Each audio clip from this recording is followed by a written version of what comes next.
Hello everyone, welcome to my channel. সবাই কেমন আছো? আশা করছি ভালো আছো। আমিও ভালোই আছি। আর আজকে ব্লগটা স্টার্ট করছি। এখন বাজে রাত্রির 11:15। তো এখন থেকে আজকে ব্লগটাকে স্টার্ট করছি। কাল পর্যন্ত ব্লগটা কন্টিনিউ হবে। তো আজকে এই সময়ে ব্লগটা স্টার্ট করার মেন একটাই রিজন, সেটা হলো আমার হাজব্যান্ডের বার্থডে।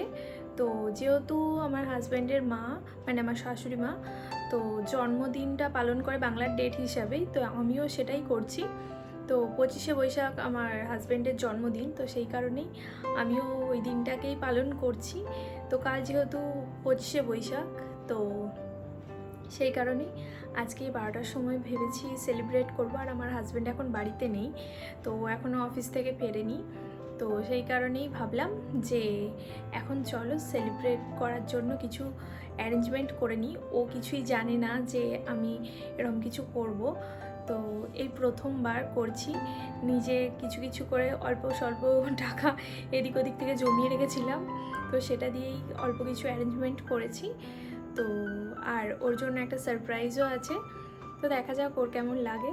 তো চলো আপাতত আমি একটুখানি রেডি হয়ে নিই। তো ফ্রেন্ডস, এখন আমি মোটামুটি রেডি হয়ে নিয়েছি, দেখতেই পাচ্ছ।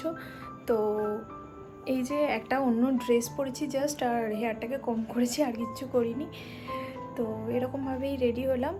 আর এখন অপেক্ষা শুধু ও কখন বাড়ি আসছে। এখন অলরেডি 11:55 বেজে গেছে। তো দেখা যাক ও ঠিক টাইমে বাড়ি ফেরে কি না। তো যদি লেট হয় কিছু করার থাকবে না। তো যাই হোক, আশা করছি ও সময়ের মধ্যেই ফিরে আসবে। আর যদি লেট হয় সেটাও মেনে নিতে হবে।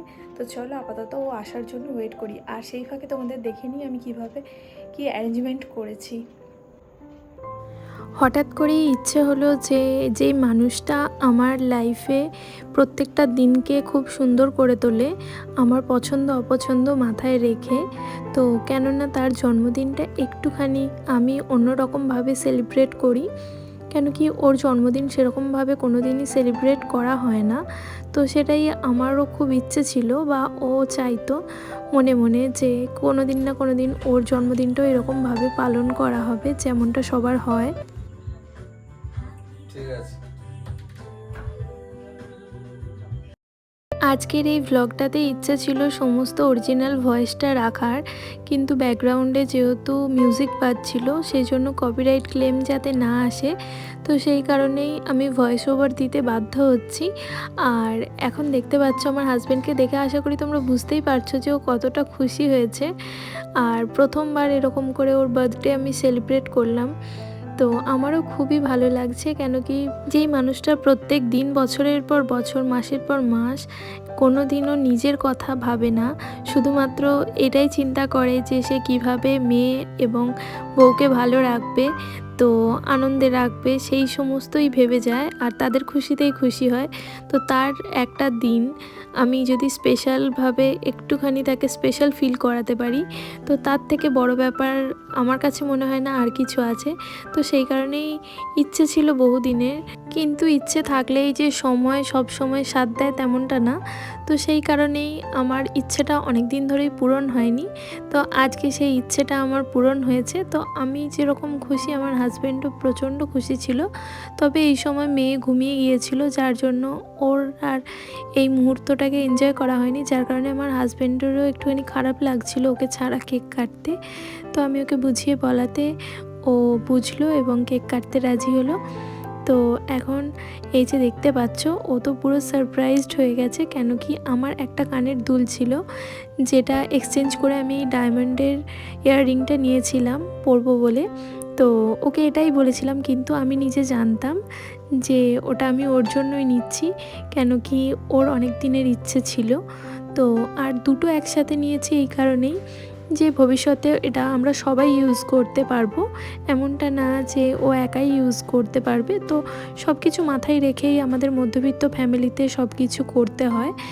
আর এখন ওকে এই দুলটাকে পরিয়ে দিলাম, আর ও এই ব্যাপারটাতে খুবই খুশি হয়েছে, কেন কি সত্যি সত্যি ওর বহু দিনের একটা শখ পূরণ হলো বলতে পারো। আর আমি যে এভাবে আমার হাজব্যান্ডের জন্মদিনটা পালন করতে পারবো সত্যিই কখনো ভাবিনি। তো তোমাদের কাছে কেমন লেগেছে অবশ্যই কমেন্টে বলো, আর ইয়াররিংটা কেমন হয়েছে বলতে ভুলো না যেন। তো যাই হোক, এখন পরের দিন সকালে আমি বেডটাকে ক্লিন করে নিয়েছি। আর তারপরতে এখন আমি পর্দাগুলোকে একটুখানি খুলে নিচ্ছি, কেন কি আগের দিন বৃষ্টিতে প্রচণ্ড ভিজে গিয়েছিল পর্দাগুলো। আর অনেক দিন ধরে ওয়াশ করাও হয়নি, যার কারণে ভাবলাম যদি খারাপ হয়ে যায়, তো সেই কারণেই, যেহেতু আমার তো একটাই পর্দা আছে, তো সেই কারণেই এটাকে এখন কেচে ফেলবো। আর তারপরতে আবারও শুকিয়ে গেলে এটা লাগিয়ে নেব। তো সেই কারণেই সকাল সকাল আমি পর্দাগুলোকে কেচে ফেলেছি আর এখন চলে এসেছি রান্না করতে।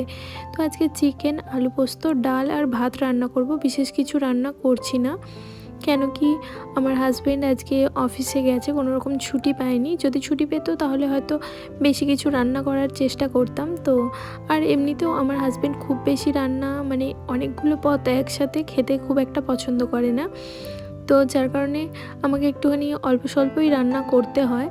যেহেতু আজকে দিনের বেলা হাজব্যান্ড খাবে না বাড়িতে, রাত্রিরে ফিরে একেবারে খাবে, তো যার কারণে আমি আজকে রান্নাটা দুবেলার একসাথেই করে নিচ্ছি, রাত্রিরে আর রান্নার ঝামেলা রাখবো না। আর এই তো দেখতেই পাচ্ছ, আমি আলুগুলোকে ভেজে তুলে রেখেছি মাংসের জন্য। আর এদিকে মাংসটাকেও মোটামুটি বসিয়ে দেওয়ার জন্য পেঁয়াজ টেঁয়াজ ভেজে নিচ্ছি। আর আজকে শাশুড়ি মা আর শ্বশুরমশাইকেও খাবার দেব, আর সাথে আমার ভাসুরজির জন্যও খাবার দেব। তো সবার জন্যই রান্না করছি বলতে পারো। তো আজকে একটুখানি বেশি রান্না হবে, আর আমি না খুব বেশি রান্না একসাথে করতে পারি না, জানি না কেমন হবে। তো খুব ভয়ে ভয়েই রান্না করছিলাম, তবে লাস্টে আমি যখন সবাইকে খেতে দিয়েছিলাম খুবই ভালো হয়েছিল, সবাই প্রশংসা করেছে রান্নার। তো এই আর কি। এখন তোমাদের সাথে আমি একটা ঘটনা শেয়ার করব, যেটা হয়তো তোমরা শুনে অনেকেই হাসবে। তো যাই হোক, আমার হাজব্যান্ডের জন্মদিন রিলেটেড ঘটনা এটা। তো আমার হাজব্যান্ডের জন্ম যেহেতু 25শে বৈশাখ, আর আমার শ্বশুরবাড়িতে কোনো রকম জন্মদিন সেলিব্রেট করার রীতি রেওয়াজ নেই। তো যার কারণে আমার শাশুড়ি মা মনেও রাখতে পারে না জন্মদিন কবে কি। তো যাই হোক, আমার হাজব্যান্ডের ছোটো থেকেই খুব ইচ্ছে হতো বন্ধুদের দেখে যে ওরও জন্মদিন সেলিব্রেট হবে। আর এরকমভাবেই প্রত্যেক বছর আমার শাশুড়ি মাও ভুলে যেত যে কবে জন্মদিন। হঠাৎ করেই বাইরে যখন বেরিয়ে রবীন্দ্র জয়ন্তী সেলিব্রেট হতো, সেটা দেখে আমার শাশুড়ি মায়ের মনে পড়তো। আর প্রত্যেক বছরই ওকে বলতো যে পরের বছর তোকে অবশ্যই আমি পায়েস বানিয়ে খাওয়াবো।